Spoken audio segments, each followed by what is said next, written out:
bolingo ozala mpasi lokwa mama classe te so ekomi lokwa ndeti batableau de Mendeleev ekomi oyo te bacosinus banini ekomi sadi ke bokomi ndeti na laboratoire kaka ndeti ozoki baklasse nde baokima yo.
Annie Bomboko, Annie Bo, j'ai toujours eu une certaine curiosité, quoi.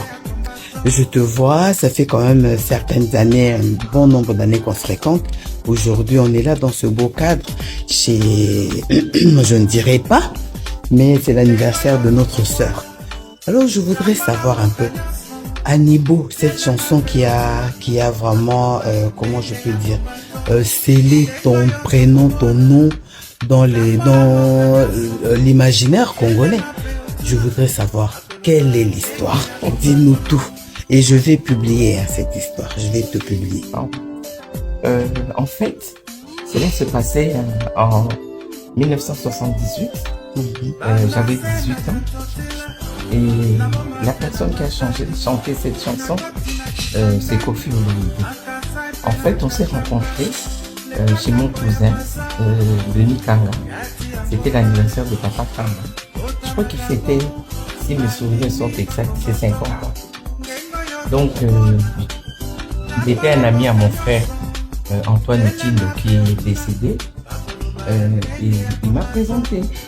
C'est ma petite sœur, Annie.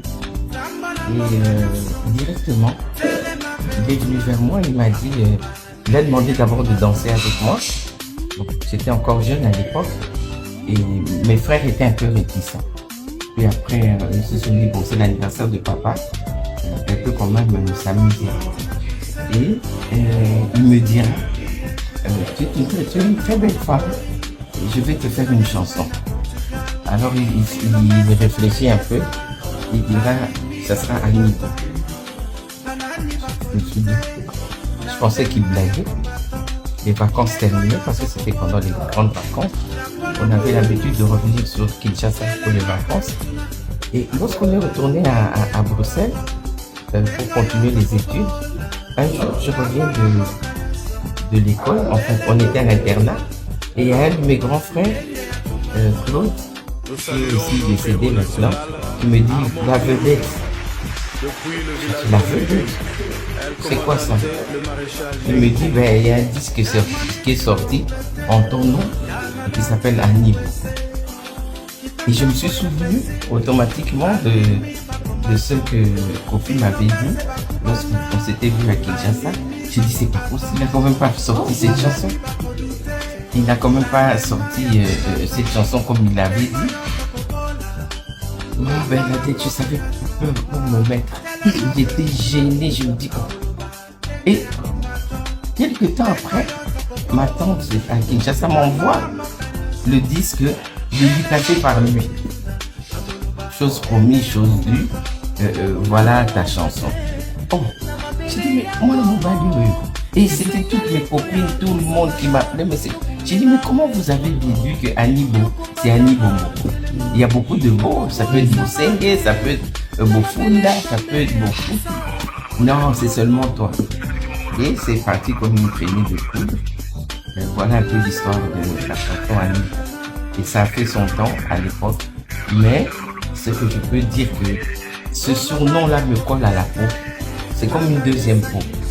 Parce que même des personnalités, maintenant que je suis une personnalité politique, lorsque nous avons des réunions, au lieu de m'appeler par mon nom, c'est directement, ou bien soit la personne chante la chanson, ou soit elle m'appelle Annie. Comme moi je le fais souvent, Oui, chaque fois toi, que tu le je le fais fais, souvent. chaque fois, tout le temps, c'est Alors, c'est resté collé comme une deuxième peau en moi cette chanson.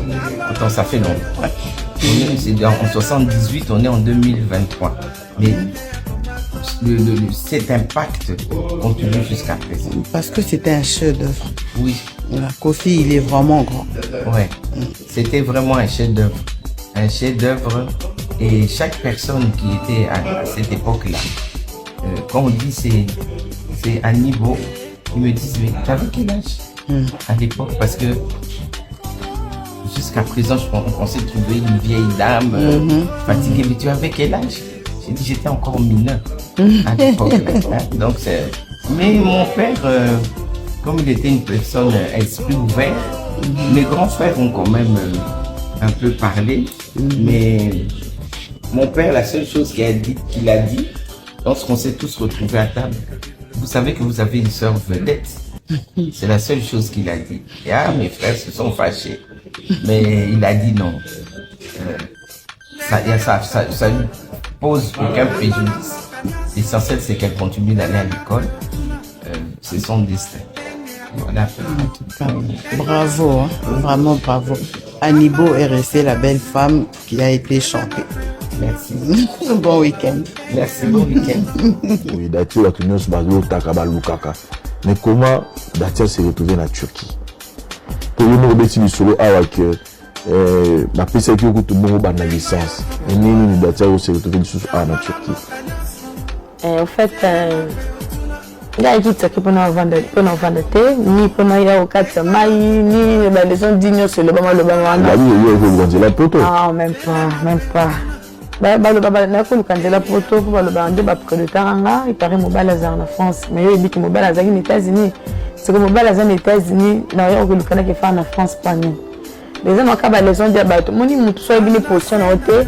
Aolingara le balikamo bo ozo eza pas c'est pour ça mon ronae on irait y bilikamo o pesa na mbongo te mukile zalaka bon déjà moto e 4 ça qui ko 4 ça aolinga ça la vidéo te aolinga ça na cachette tout en akili assez pour na bato otina ça ba vidéo nanga na ça na zo seka nanga pona ideke na ozunga nanga eza na nka kenda avec ça bato na za nanga awa na ça na sele ba folie nanga en fait les qui jouent nanga et pour nanga na mona ki on plaisir ata bato ba tirer ça pour tout et pour nanga na mona ki on eza pengonu parce que na papa nanga na maman nanga ti ba koti na sema ba tirer comme on a tiré malgré ba les on dit abat ninga na mona le kwa na brisa ki lié mo boyana inga na ye donc on a yeki ko lukanzela poto machin ni nyonso là eza na mbongo te voilà pour ce ko kende ba dress na kenda parce qu'on a kenda te pour na yeki nanga ko kenzela na te alors que ça nous dati sur le but que quand il a prototé maman bisimbo on a pêché pour ban licence mais je suis que c'est retrouvé en Turquie parce que si on a ça le calcul depuis Datiaza en Turquie tu as fait déjà plus d'une année depuis mars 2022 et là le ministre de ça alors que maman je suis là pour mettre des classes et au fait quand on a yaki que celle ça va ceinture nanga libomu ya ba marque nanga et la zoaki ngolu et on va visa Turquie on compte na zoaki on moi ba na yebe te pour faire na ya Turquie là qui n'a que le Dubaï après Sindité ba gens comment des à la kaka après ba yeb sanga ke ba c'est la mamba Turquie donc la moitié va c'est la ngamone et là ngo ni le baloba et là mon appel qui est solo ko visa pe bimi et là ndepé na check ni tourner ko ya en fait je na cause à me pousser maman ça été informée parce que maman moto linga moi na ye ou azo encadré azo l'accès ligne moko boye pour que lobby azala pe cadre dans la société ayo kaita msema les gens du moko boye makamoko boye et pour sa maman kanda et nzamba salungolu na maman tokutani et maman comprendre moi na ye nazaka et voilà arrangé déjà na maman. Bon, arrangé na maman livre. C'est-à-dire que tu comprends qu'il y a une incompréhension qui entre Yonaye, ce qui a fait que nous la en Turquie. Non, incompréhension, maman a camarade de la les incompréhensions. Et le c'est que tu as information qui bien été, voilà. Information qui bien été, quand la maman a me conduit, me conduit beaucoup de pas donc pour un voyage, je n'ai pas les femmes pour nous. Et toi, on a mon maman, moi, on a nini. Après, c'est bon, hein, voilà. Mais bah tu vas avoir dati maman livre abandonné, maman livre négligé, maman livre qui pas caroté, vraiment maman livre maman n'a dati té.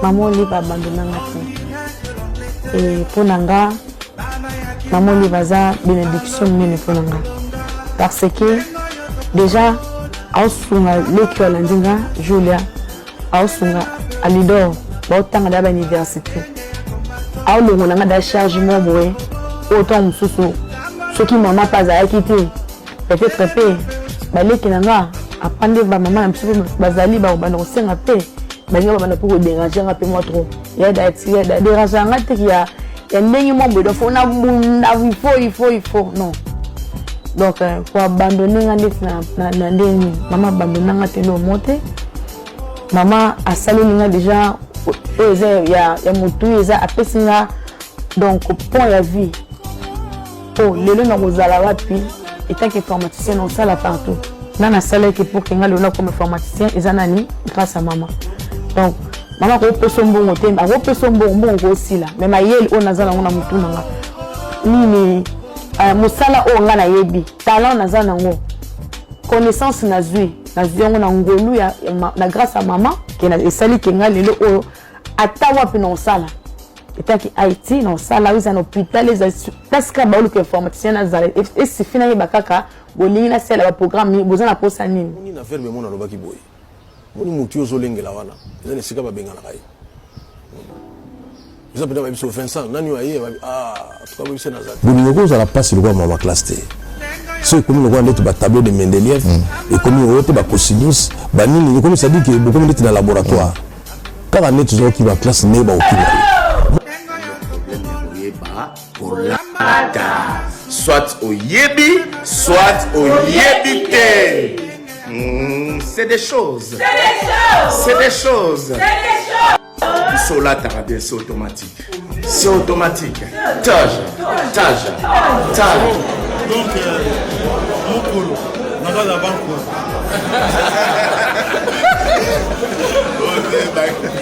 Qui amène. Tu mets là ma petite députango. Allez, Rwanda. Tema pasi soki nakanisi nyongwakala olekaki awa motemeti kobetanga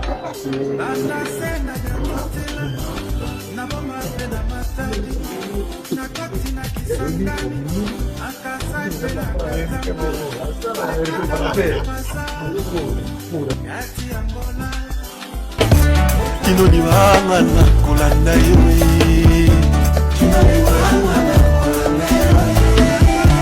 kino liwanga notonga na nsima artir lwango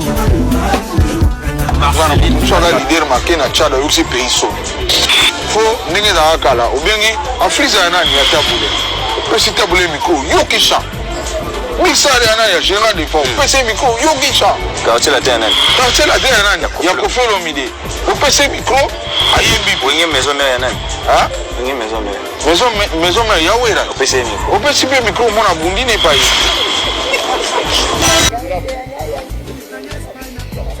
j'ai une belle sœur.